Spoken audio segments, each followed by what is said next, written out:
Have you ever found yourself just feeling overwhelmed by life, sort Mm. of caught up, searching for a real anchor, maybe a path to genuine peace? I think most people feel that way sometimes, yeah. It's complex out there. It really is. And if you're nodding along, you're definitely not alone. We all wrestle with this stuff, yearning for some clarity.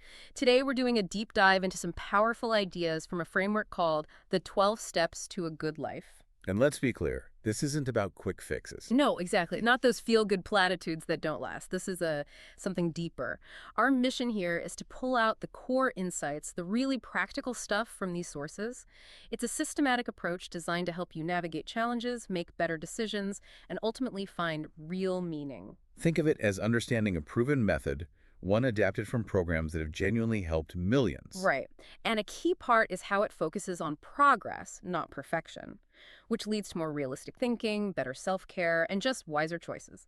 So what we'll do is walk through the 12 steps. First, the sources call it a kind of hero's journey. And then we'll unpack the knowledge and wisdom areas that support that journey, the practical tools, essentially. Okay, let's get into it. The framework presents these 12 steps as this intelligent, systematic way to change. It's about exploring reality, discovering yourself, and gaining wisdom to make the world better. That hero's journey idea. What's really interesting, I think, is that it's not just about personal gain. It directly links finding yourself with contributing something positive. It's a process, like you said, not just a checklist. Definitely. So let's start with that first part, embracing reality and connecting with something greater. Step 1 hits hard right away. Acknowledge life's unmanageability. Accepting that life is often unpredictable, complex. The sources say unhappiness often comes from unrealistic expectations, basically misunderstanding reality. Yeah, and the insight there is that maybe true resilience, true humility, comes when you let go of that illusion of complete control. Ah, the illusion of control. Exactly. By accepting what you can't control, you actually open yourself up to growth. It's about freeing yourself, really, not about giving up. That makes sense. So once you've done that, acknowledge limitations. Steps 2 and 3 involve being open to and relying on a higher power. Mm-hmm. And this gets interesting because higher power is described really broadly. Universal intelligence, nature, love, collective wisdom. The idea is aligning your will with a, quote, friendly universe. And if you connect that to the bigger picture, it's moving beyond just pure self-interest. It's about finding a higher purpose, relying on something greater, whatever that is for you. It helps cultivate a healthier life, better decisions, real peace. So it's not necessarily about dogma. Not at all. It's more a shift in perspective, from feeling isolated to feeling interconnected. That's a really powerful distinction. But, for some people, that term higher power itself can be a hurdle. How do the sources suggest dealing with that resistance? That's a great point. They really emphasize that it's deeply personal. It's not about forcing a belief. It's more about recognizing that something exists beyond our own ego that influences things. The journey is less about defining what it is and more about just allowing for the possibility of it and then seeing what changes when you adopt that openness. Got it. So after embracing reality and connecting, the journey turns inward. Deep self-reflection and honest accountability. This brings us to steps 4 and 5. Take a personal inventory and admit your findings. This sounds intense. A thorough and honest inventory of behaviors, thoughts, fears, motivations, strengths, even wounds. It can sound daunting, yeah. But the sources are clear.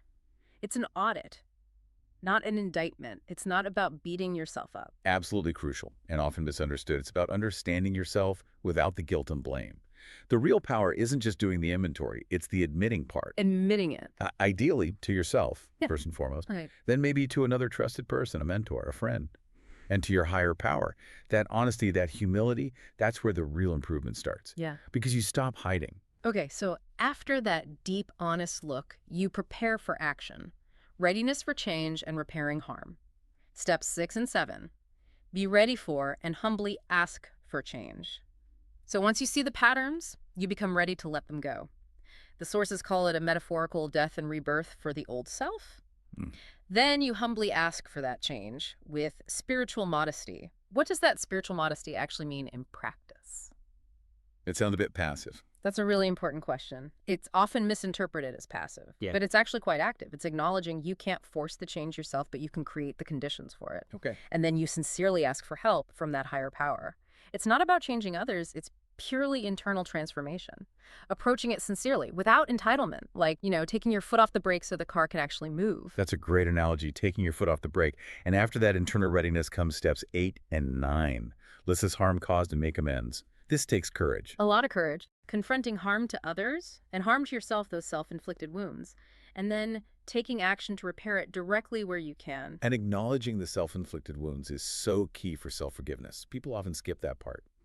Making amends. When it's done humbly and sincerely, it doesn't just fix things externally. It heals inner wounds, frees you from guilt. So it's more than just saying sorry. Oh, much more. It's about actively correcting past actions where possible. It's where your personal growth starts making a tangible difference in your relationships. Right. And then the journey isn't over. It becomes ongoing. Continuous growth and outward contribution. Steps 10 and 11. Continue your inventory and seek guidance. So this isn't a one-time thing. Definitely not. It's daily self-assessment, learning from mistakes, making corrections quickly. The sources mention a tool. Radar, reflect, describe, respond. How does that actually help someone who tends to react impulsively? Radar is brilliant for that. When you feel that impulse rising, instead of just reacting, you pause. You reflect on the trigger. You describe what's happening internally, thoughts, feelings, sensations, and then you choose how to respond intentionally, aligned with your values. Instead of just letting the impulse drive. Exactly. So this continuous inventory, plus things like prayer or meditation for guidance, keeps you honestly engaged with your higher power and your own path. It's about vigilance and constant small adjustments, keeping mind and heart aligned. And then the final step, step 12, make the world better. This is the culmination where the focus shifts from personal healing to outward contribution. It starts small, they say. Small acts of kindness nearby, listening, helping, forgiving, sharing time, bringing that inner change outward. It's such a powerful conclusion. By focusing on your immediate corner of the world, those direct connections and actions, you really do create ripples of goodwill. It's aligning your actions with love, truth, service, embodying the changes you've made. The hero returns, basically. Exactly. The hero returns, enriched, ready to contribute. It's that virtuous cycle.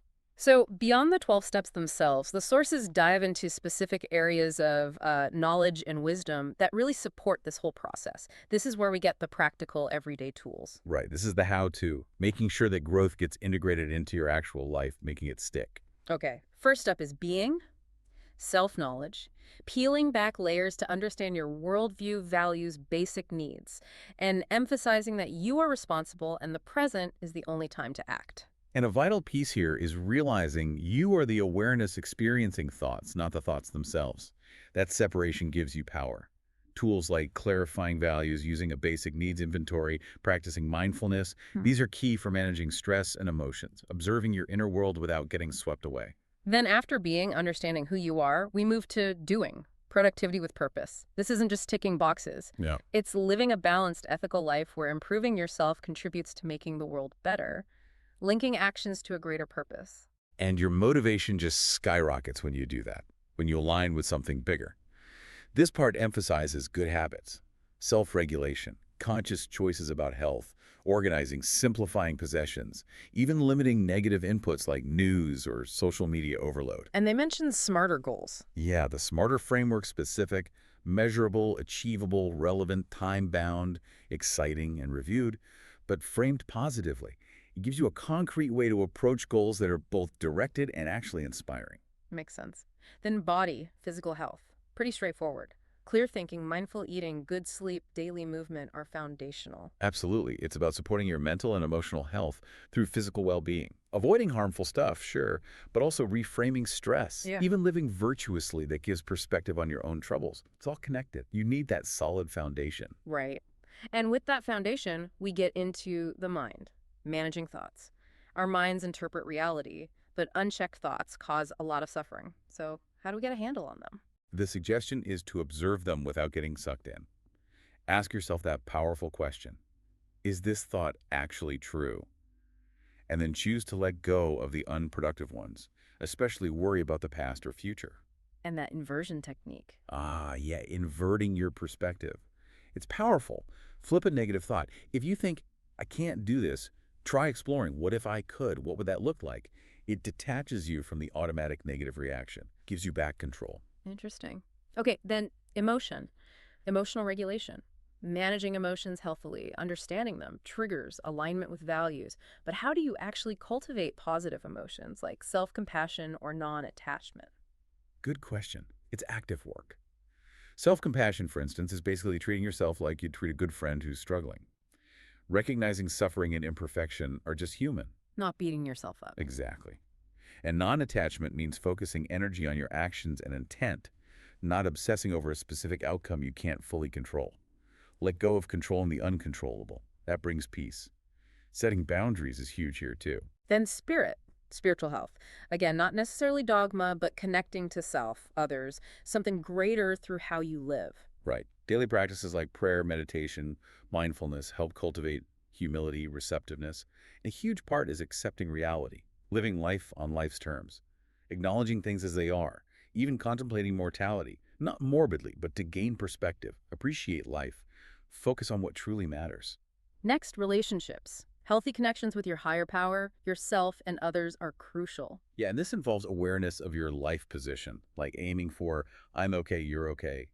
It's a stance of acknowledging your worth and others' worth, moving away from judgment towards respect. And building self-esteem. Definitely. Through genuine things like affirmations based on your positive actions, gratitude, celebrating small wins, it directly links your inner growth to how you show up in the world. Now, finances. This might surprise some people, being in here, but it's presented as reflecting emotional well-being. It's a fascinating link, isn't it? The core idea is distinguishing needs from wants, avoiding spending to fill some kind of inner emptiness, aligning financial goals with real values, not just keeping up with the Joneses. So money is a tool, not the goal. Precisely. Money's a tool, not your worth. Focus on health, relationships, meaningful work, growth. Those are the real priorities. And finally, practice and projects. Engaging in hobbies, activities that ignite passion, challenge skills beyond just self-help stuff. This brings balance Yeah. and joy, discovery. Ensures the journey isn't all heavy internal work. It's about engaging with the world in ways that boost overall well-being. Playfulness, creativity, living a full life. So wrapping up this deep dive, we've journeyed through these 12 steps to a good life. A kind of hero's quest, a systematic framework, plus those key areas of knowledge and wisdom. What really stands out to me is that a better life seems to be about continuous learning, practice, making conscious choices, striving to be better while also contributing something positive. Exactly. And remember, the sources really affirm that peace, purpose, meaning these aren't some far-off reward. They're natural gifts, attainable through sincere effort, a willingness to grow. You are loved, and this journey, it's available right now. So as you reflect on all this, here's a thought to take with you. Which one of these 12 steps, or maybe one of those areas of knowledge, feels most relevant, most inspiring, or maybe most challenging for you right now? What's one small, intentional choice you could make today that aligns with this journey of learning and getting better?